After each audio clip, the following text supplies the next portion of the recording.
Hi guys, welcome back to my channel JCK dramas Tamil. இன்றைக்கி நம்ம ஒரு ரொமான்டிக் ட்ராமா தான் பார்க்க போகிறோம்.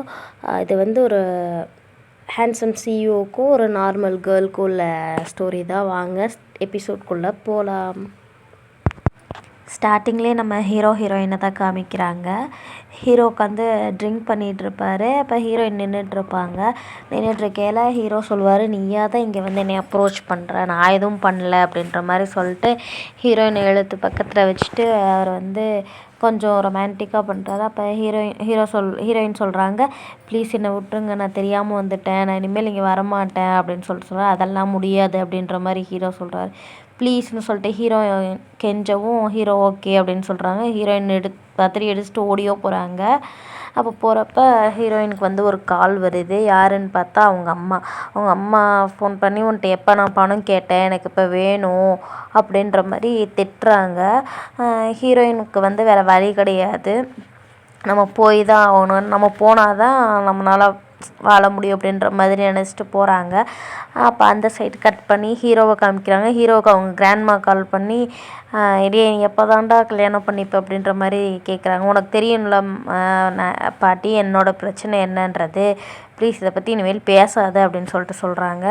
அங்கே ஹீரோயின் வந்து காலிங் பெல் அடிச்சிட்ருக்காங்க. ஹீரோ வந்து மறுபடியும் நீயா எதுக்கு வந்த அப்படின்னு எதுக்கு வந்தேன்னு கேட்டு ஹீரோ உள்ளே போகிறாரு. ஹீரோயினும் பின்னாடியே போகிறாங்க. ஹீரோ போய் உட்காந்துடுறாரு. ஹீரோயினே வந்து அதாவது இனிஷியேட் பண்ணுறாங்க, கிஸ் பண்ணுறாங்க. உடனே ஹீரோ என்ன பண்ணிடுறாரு, இதுக்கு மேலே எதுக்கும் நான் பொறுப்பு இல்லை அப்படின்ற மாதிரி சொல்கிறாரு.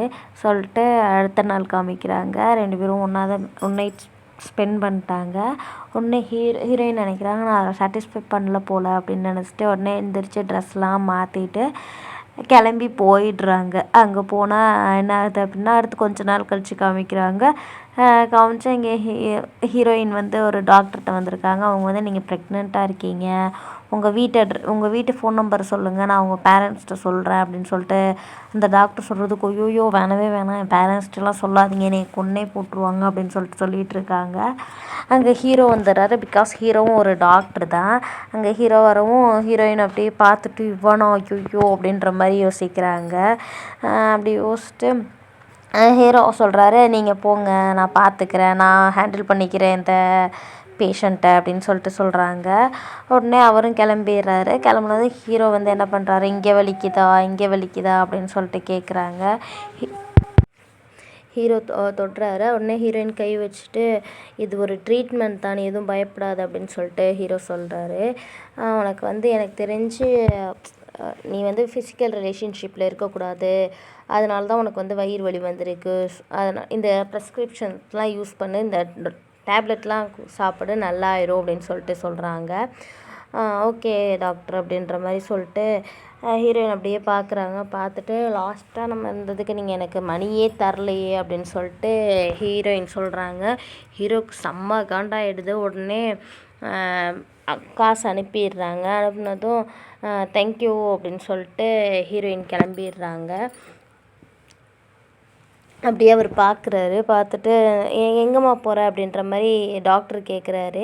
கேட்டுட்டு அவள் சொல்லாமல் போயிடுறா. என்னங்க டாக்டர், பிஸியா, இந்த காலேஜ் ஸ்டூடெண்ட் தான் உங்களுக்கு பிடிச்சிருக்கா, அவங்கள செடியூஸ் பண்ணுறாளா அப்படின்ற மாதிரி இந்த டாக்டர் வந்து ஹீரோவை பார்த்து கேட்குறாரு.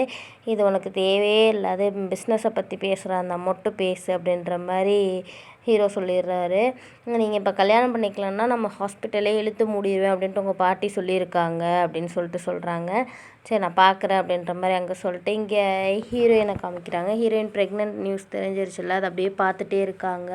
அப்போ வந்து அங்கே அவங்க அம்மா வந்துடுறாங்க. வந்து, ஏய் என்ன எங்கள்கிட்டருந்து மறைக்கிற, உன்னோட அக்கௌண்ட்டில் வந்து இவ்வளோ காசு இருக்குது, நீ அதில் 50,000 ரூபாய் மட்டும்தான் எங்களுக்கு அனுப்பிச்சு, மீத காசு அப்படியே இருக்குது அப்படின்ற மாதிரி சொல்லிட்டு அந்த காசையும் வந்து அனுப்பிடுறாங்க அவங்களுக்கு. ஏம்மா இப்படி பண்ணீங்க, ப்ளீஸ்மா, நான் என்ட்ரன்ஸ் போகணும் அப்படின்ற மாதிரி உன் பிரதருக்கு வேணும், அவன் தானே நல்லா படிக்கணும், உனக்கு எதுக்குன்ற மாதிரி ஹீரோயினோட அம்மா சொல்கிறாங்க. ஏம்மா இப்படி பண்ணுறீங்க அப்படின்ற மாதிரி ஹீரோயின் வந்து கெஞ்சிட்டு இருப்பாங்க. அடுத்து அங்கே சீன் கட் பண்ணால் ஹீரோயின் நடந்து போயிட்டுருப்பாங்க. அங்கே ஒரு கார் செம்மையாக வந்துட்டுருக்கும். அது ஹீரோயின் மேலே இடிக்க வந்துடும். அப்போ வந்து அங்கே இருக்க அந்த அவன் கார் ஓட்டுறவன் உனக்கு அறிவில்லையாடா அறிவில்லையா நீ யாரை இடிச்சிருப்ப இடி வாங்கி செத்துருப்ப அப்படின்ற மாதிரி ஹீரோயினை பார்த்து சொல்கிறாரு. சொல்லிட்டு ஹீரோ சொல்லுவார் பரவாயில்ல போகலாம் அப்படின்ட்டு. அங்கே வந்து இது ஒரு புது கேரக்டரு ஹீரோவோட நீஸ் ஐ திங்க். அவன் வந்து சொல்கிறான் ஹீரோயினை பார்த்து உனக்குலாம் அசிங்கமாகவே இல்லையா நேற்று நீ வந்து உன்னை செல் பண்ணதானே வா உனக்கு காசு தானே வேணும் நான் எவ்வளோ வேணாலும் தரேன் இன்றைக்கி என் கூட வா அப்படின்ற மாதிரி அவன் கூப்பிடுவான். இவன் நினப்பா எப்படி இவனுக்கு தெரிஞ்சிச்சு அது எனக்கும் கூவுக்கும் மட்டுமே தெரிஞ்ச விஷயம் தானே அப்படின்னு சொல்லிட்டு அவன் நினப்பா. இவன் வந்து ஃபோர்ஸ் பண்ணுவான். ஃபோர்ஸ் பண்ணாதே அப்போ ஹீரோ வந்துடுவார். வந்துட்டு என்னடா பண்ணிகிட்ருக்க இங்கே அப்படின்னு இல்லை நான் 2 பேரும் லவ்வர்ஸ் தான் அதனால தான் அவன் கூட சும்மா விளையாண்டுட்டு இருந்தாங்கன்னா நான் ஒன்றும் இவனோட லவ்வர்லாம் கிடையாது அப்படின்னு சொல்லிட்டு ஹீரோயின் சட்டுன்னு சொல்லிடுவாங்க. சொல்லவும் மரியாதையே இப்போ போறியா இல்லை உங்கள் அப்பாவுக்கு ஃபோன் பண்ணி உங்கள் காலை உடைக்க சொல்லவா அப்படின்னு சொல்லிட்டு கேட்பாரு. இல்லை அங்கிள் நான் போயிடுறேன் அப்படின்னு சொல்லிட்டு அவன் கிளம்பி ஓடியோ போயிடுவான். ஹீரோ அப்படியே பார்ப்பாரு. ஹீரோயின் சொல்லுவாங்க உங்களால் இன்னொரு 5 தர முடியுமா அதாவது ஹீரோயின் வந்து 5000 தான் கேட்பாங்க. ஹீரோ வந்து இவ சரியாக பணப்பேயா இருப்பா போல் 5 மில்லியன் கேட்குறா அப்படின்னு சொல்லிட்டு அவர் நினப்பார். அப்போ வந்து ஹீரோ வந்து ஃபோனை கொடுப்பாரு. நீ எவ்வளோ வேணுமோ மாற்றிக்கோ அப்படின்னு சொல்லிட்டு ஹீரோயின் 5000 மாற்றிக்குவாங்க. அப்போ ஹீரோ சொல்லுவார் இனிமேல் நீ என்றைக்குமே என்னை பார்க்கவே கூடாது அப்படின்னு சொல்லிட்டு போயிடுவார். ஆமாம் இனிமேல் நான் உங்களை பார்க்கவே மாட்டேன் அப்படின்னு சொல்லிட்டு ஹீரோயின் நினச்சிட்டு அந்த காசையே பார்த்துட்டு உட்காந்துருப்பாங்க. வீட்டுக்கு வந்துடுவாங்க. அப்போ வந்து அவங்க அம்மாவும் அவங்க தம்பியும் பேசிகிட்டு இருப்பாங்க. மோன்றவனுக்கு வந்து ஹீரோயினை கல்யாணம் பண்ணி கொடுத்துடலாம் அவன் வந்து இவ்வளோ பணம் கொடுக்குறேன்னு சொல்லியிருக்கான் அப்படின்னு சொல்லிட்டு பேசிகிட்டு இருப்பாங்க.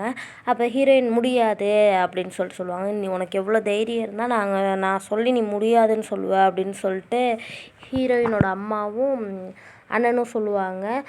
இல்லை முடியாது நீங்கள் ஏன் இப்படி பண்ணுறீங்க அவன் ஒரு வயசானவன் அவனுக்கு எப்படி என்னை கல்யாணம் பண்ணி கொடுக்கணும்னு நினைக்கிறீங்க அப்படின்னு சொல்லிட்டு ஹீரோயின் கேட்குறதுக்கு நீ அப்படித்தான் நீ அப்போ தான் வந்து எங்களுக்கு காசு கிடைக்கும் நீ போய் தான் ஆகணும் அப்படின்னு சொல்லிட்டு ஹீரோயினோட அண்ணன் வந்து அடிப்பார். நீ வேறு என்ன தான் எங்களுக்கு செஞ்சுருக்க உன்னை இவ்வளோ நாள் நாங்கள் வளர்த்தோம்ல இதுக்கு வந்து நீ எங்களுக்கு என்ன கைமாறு செய்ய போகிற அப்படின்னு சொல்லிட்டு சொல்லுவாங்க. அப்போ ஹீரோயின் சொல்லுவாங்க நான் ப்ரெக்னெண்ட்டாக இருக்கேன் அப்படின்னு சொல்லிட்டு சொல்லுவாங்க. சரி அதை அப்போ எங்களுக்கு ப்ரூஃப் பண்ணு அப்படின்னு சொல்கிறதுக்கு யார் அப்படின்னு கேட்குற இந்த மாதிரி ஹீரோவோட பேர் சொல்லவும் ஹீரோ சொன்னப்போ எங்களுக்கு ப்ரூஃப் பண்ணு அப்படின்னு ஹீரோயின் கால் பண்ணுவாங்க. அப்போ வந்து ஹீரோ வந்து எடுக்க மாட்டார். இங்கே ஹீரோவோட பாட்டிகிட்ட என்ன ஆகும் அப்படின்னா அந்த அந்த டாக்டர் இருக்கார்ல அவர் வந்து சொல்லிடுவார் இந்த மாதிரி அவங்க பேத்தி வந்து இந்த மாதிரி ப்ரெக்னெண்ட்டாக இருக்காங்க பேரனோட இருந்தவங்க அவங்களுக்கு ட்வின்ஸ் வேறு அப்படின்னு சொல்லிட்டு சொல்லுவாங்க. என்னாச்சு கிராண்ட்மான்னு அந்த ஈட்டிங் ஷோ அதாவது ஹீரோயின் வந்து ப்ரெக்னெண்ட்டாக இருக்காங்க அப்படின்னு சொல்லிட்டு சொல்லுவாங்க. என்னது அவள் ஏன் சைடுக்கு ப்ரெக்னெண்ட்டாக இருக்க வாய்ப்பே இல்லை அப்படின்னு சொல்லிட்டு சொல்கிறதுக்கு அடுத்து அங்கே சீன் கட் பண்ணால் என்ன ஆகும்னா இங்கே காமிக்கிறாங்க இவர் தான் எடுக்கலையே உடனே இவன் என்ன பண்ணுறான் அதை எப்படி அவன் எடுப்பான் அப்படின்னு சொல்லிட்டு ஹீரோயினை வந்து கீழே தள்ளி அடித்து கொல்லுவானுங்க. நீ வந்து இப்போவே போய் என் பேத்தியை கூட்டிகிட்டு வர அப்படின்னு சொல்லிட்டு கிராண்ட்மா சொல்லிகிட்டு இருப்பாங்க. அப்போ ஹீரோ நினைப்பார் அவன் வந்து பணப்பேயாச்சு அப்படின்னு சொல்லிட்டு இவன் வந்து முடியாது அவனால் இந்த இதுக்குள்ளே வரவே முடியாது. ஹீரோக்கு அப்போ தான் மெசேஜ் வருது இந்த மாதிரி நான் ட்ரபுளில் இருக்கேன் ப்ளீஸ் என்னை வந்து காப்பாற்றுங்க அப்படின்னு சொல்லிட்டு. அப்போ வந்து ஹீரோ வந்து இவன் எவ்வளோ காசு சேஞ்ச் பண்ணா அப்படின்னு சொல்லிட்டு பார்க்கையில் 5000 தான் அதுவும் இதுக்காக அதாவது அபோர்ட்காக இது பண்ணியிருப்பா. அதெல்லாம் புரிஞ்சுக்கிட்டு நான் உடனே வந்துடுறேன் அப்படின்னு சொல்லிட்டு சொல்லுவாங்க. சாரி அப்போ அவன் யாருன்னு தெரியலன்னு சொன்னேன்ல அவன் தான் மோன்றவன். இவங்க எல்லோரும் சேர்ந்துட்டு ஹீரோயினை ரொம்ப டார்ச்சர் பண்ணுவாங்க. அப்போ ஹீரோட கார் வந்து என் ஒய்ஃப் மேலே எவன்டா கை வைக்கிறான் உனக்கு அவ்வளோ தைரியம் இருக்கா அப்படின்னு சொல்லி இறங்குவாங்க. அப்போ வந்து அந்த மோன்றவன் பார்த்துட்டு அங்கிள் நீங்கள் எப்படி இங்கே வந்தீங்க அப்படின்னு சொல்லிட்டு கேட்பான். என்னது நீங்கள் தான் மாஸ்டர் கு நீங்கள் எதுக்கு இங்கே வந்தீங்க சொல்கிறேன் இது வந்து உங்களோட குழந்தைன்னு எங்களுக்கு தெரியும் இது உங்கள் குழந்தை இல்லை இவள் பொய் தான் சொல்கிறா அப்படின்னு சொல்லவும் ஹீரோ வந்து அவங்க கார்ட்ஸ் அனுப்பி இவளை வந்து இவள் கையில் இருக்க இதெல்லாம் இது பண்ண சொல்லுவாங்க. நாங்கள் வந்து எங்கள் தங்கச்சியோட விளையாண்டுட்டு தான் இருந்தோம் அப்படின்னு சொல்லிட்டு அவங்கெல்லாம் பேசுகிறதுக்கு ஹீரோ வந்து அவங்க எல்லாரையும் அடிக்க சொல்லிடுவான். அந்த அம்மோன்றவன் ப்ளீஸ் அங்கிள் எனக்கு இது பற்றி தெரியவே தெரியாது அப்படின்னு சொல்லிட்டு சொல்லுவாங்க. உடனே அவனை மட்டும் விட சொல்லிட்டு ஹீரோ வந்துடுவாங்க. இங்கே வந்தால் ஹீரோட்ட டாக்டர் சொல்லிகிட்டு இருப்பாங்க, ஒன்றும் பிரச்சனை இல்லை, ஒரு ஸ்கின்னில் தான் அடிபட்டிருக்கா, குழந்தைக்கு எதுவும் இல்லை அப்படின்னு சொல்லிட்டு சொல்லிடுவாங்க. ஹீரோயின் பெட்டில் படுத்திருப்பாங்க. அப்போ ஹீரோ வருவார். இப்போ நீ பரவாயில்லையா, உனக்கு நல்லா இருக்கா அப்படின்னு சொல்லிட்டு கேட்பாங்க. அப்போ ஹீரோயின் தேங்க்ஸ் சொல்லுவாங்க. இப்படி தான் தேங்க்ஸ் சொல்கிறதா அப்படின்னு சொல்லிட்டு ஹீரோயின்கிட்ட கேட்குறப்ப ஹீரோயின் கிஸ் பண்ண போவாங்க. அப்போ அங்கே பாட்டிமா வந்துடுவாங்க. சாரி அப்படின்னு சொல்லிட்டு இப்போ பரவாயில்லையாம்மா உனக்கு அப்படின்னு சொல்லிட்டு ஹீரோயினை பார்த்து கேட்பாங்க. பரவாயில்ல பாட்டி அப்படின்னு சொல்லிட்டு ஹீரோயின் சொல்லுவாங்க. நீ இனிமேல் எதை பற்றியும் கவலைப்படாத, எங்களோட வாரிசு உன் வயிற்றில் இருக்கிறதுனால நீ எங்கள் குழந்தை தான் அப்படின்னு சொல்லிட்டு ஹீரோயினுக்கு சாப்பாடு எடுத்துகிட்டு வர சொல்லுவாங்க. ஹீரோயின் இதெல்லாம் பார்த்து ஆச்சரியப்படுவா, இன்னும் இவ்வளோ எக்ஸ்பென்சிவாக இருக்குது, எனக்கு இதெல்லாம் வேணாம் பாட்டி அப்படின்னு சொல்லிட்டு சொல்லுவாங்க. உடனே பாட்டி என்ன நினச்சிப்பாங்க, இவங்க ஃப்ரூட்ஸ் கேட்குறா போல் அப்படின்னு சொல்லிட்டு ஃப்ரூட்ஸ் எல்லாம் எடுத்துகிட்டு வருவாங்க. இதுதான் நல்லாயிருக்கும், ஸோ அப்படி இல்லை பாட்டி இதுவும் எனக்கு வேணாம் அப்படின்னு சொல்லிட்டு சொல்லுவாங்க. இது நீயும் உன் வீடாக நினச்சிக்கோ, நீ உனக்காக சாப்பிட்லான்னு வயிற்றில் இருக்க குழந்தைக்காகவாவது சாப்பிடு, நீ தான் இனிமேல் எங்களோட யங் லேடி அப்படின்னு சொல்லிட்டு சொல்கிறாங்க. அப்போ அடுத்து ட்ரெஸ்ஸு வாட்ச்சு இதுன்னு எல்லாத்தையும் கொண்டு வராங்க. அடுத்து ஹீரோயினுக்குன்னு தனியாக நர்ஸு, நானி, ஷெஃப்பு இந்த மாதிரி எல்லாமே வராங்க. இவங்க எல்லாத்தையும் பார்த்து அப்படியே ஹீரோயின் அப்படியே ஆச்சரியமாக பார்த்துட்ருக்காங்க. ஹீரோ பாட்டியை பார்த்துட்டு, நீங்கள் ஏன் அவளை பயமுறுத்துறீங்க அப்படின்னு சொல்லிட்டு சொல்கிறாங்க. நான்லாம் அவளை பயமுறுத்தலடா அப்படின்னு சொல்லிட்டு ஹீரோயினுக்கு பாட்டிமா என்ன கொடுக்குறாங்க அப்படின்னா, லிமிட்டட் எடிஷன் கார் கொடுக்குறாங்க. ஹீரோயின் வாங்கிக்க மாட்டேங்கிறாங்க. எங்கள் பாட்டி கொடுக்குறாங்கல்ல வாங்கிக்கோ அப்படின்னு சொல்லிட்டு ஹீரோ சொல்கிறதுக்கு வாங்கிக்கிறாங்க. அப்போ ஹீரோயின் சொல்கிறாங்க, நான் ஸ்கூல் போகணும், அதாவது காலேஜ் போகணும் அப்படின்னு சொல்கிறதுக்கு பாட்டிமா குழந்தைங்க இருக்கே அப்படின்ற மாதிரி சொல்கிறாங்க. ஹீரோ சொல்கிறாரு, பரவாயில்ல பாட்டி அவள் போட்டும், நான் அங்கே தானே ப்ரொஃபஸராக இருக்கேன், ஒன்றும் பிரச்சனை இல்லை, நான் பார்த்துக்கிறேன் அப்படின்னு சொல்கிறாங்க. உடனே பாட்டிமா சொல்ல, இவன் ஏதாவது உன்னை டென்ஷன் பண்ணானே என்கிட்ட சொல்லு, இவனை நான் பார்த்துக்கிறேன் அப்படின்னு சொல்லிட்டு சொல்கிறாங்க. அடுத்து அங்கே சீன் கட் ஆகி ஹீரோவும் ஹீரோயினும் காலேஜ் போயிட்டுருக்காங்க. கொஞ்சம் பொறுமையாரு, உனக்கு குழந்தை பிறக்கட்டும், நானே உனக்கு இந்த கார் எப்படி ஓட்டுறதுன்னு சொல்லித்தரேன் அப்படின்னு சொல்லிட்டு ஹீரோ சொல்லிகிட்டு இருக்காரு. ஹீரோயின் அப்படியே பார்த்துட்ருப்பாங்க. அடுத்து அங்கே போயிட்டுருக்கையிலே ஹீரோ அப்படி கையை ஒரு மாதிரி செஞ்சுட்டு உட்காந்தே இருப்பாங்க. ஹீரோ ஹீரோயின் தேங்க்ஸ் சொல்லுவாங்க. அப்போ திருப்பியும் ஹீரோ இப்படி தான் தேங்க் பண்ணணுமா அப்படின்னு கேட்கல, தேங்க்யூ கிஸ் கொடுப்பாங்க. இங்கே மிஸ்டர் மோ பார்த்துட்டு எவ்வளோ ஒரு காஸ்ட்லியான காரில் இறங்குறா, நேற்று என் அங்கிள் கூட இருந்தால் இன்றைக்கி வேற எவனோ ஒருத்தனோட இருக்கா, உன்னை நான் சும்மா விட மாட்டேன்டி அப்படின்னு சொல்லிட்டு அந்த காரை துரத்திட்டே ஓடுவான். அவனால் முடியாது, கீழே விழுந்துருவான், அந்த கார் போயிடும், அதாவது ஹீரோ போயிடுவார். இங்கே ஹீரோனோட கிளாஸில் காமிக்கிறாங்க. எல்லோரும் காசிப் பேசிப்பாங்க. நேற்று வரலையும் 2 ட்ரெஸ் தான் வச்சுருப்பா, அதையும் மாற்றி மாற்றி போட்டு வருவா, இன்றைக்கி எப்படி இதாக வந்திருக்கா பார், ரிச்சாக தெரியுறா, நீ கண்டிப்பாக ஏதோ ஒரு அங்கிளோட தான் அஃபேரில் இருக்கா, அதனால தான் இப்படி இருக்கா அப்படின்ற மாதிரிலாம் சொல்லிகிட்டு இருக்காங்க. அப்படி சொல்லையில் ஒரு ஹீரோயினுக்கு கஷ்டமாக இருக்குது. அவங்க ஃப்ரெண்டு ஏன் இப்படிலாம் பேசுகிறீங்க அப்படின்ற மாதிரி சொல்லிகிட்டு இருப்பான். அப்போ அந்த மோன்றவன் வந்துடுவான். ஹீரோயினை பற்றி தப்பாக சொல்லுவான். இவளை புள்ளி பண்ணுங்க, இவன் இப்படி சரியே இல்லை அப்படின்ற மாதிரி சொல்லிகிட்ருப்பான். அப்போ அவள் சொல்லுவாள், ப்ளீஸ் இப்படிலாம் பேசாதீங்க அப்படின்னு சொல்லிட்டு சொல்லுவா. அப்போயும் அவன் விடமாட்டான். இவள் நேற்று தான் என் அங்கிள் கூட இருந்தா, இன்றைக்கி வேறவன் கூடயும் இருக்கா அப்படின்னு சொல்லிட்டு சொல்லுவாள். சீ அப்படின்னு சொல்லிட்டு அவங்க கிளாஸ்மேட்லாம் ஹீரோயினை பார்த்து ரொம்ப அசிங்கமாக திருப்பி பேசுவாங்க.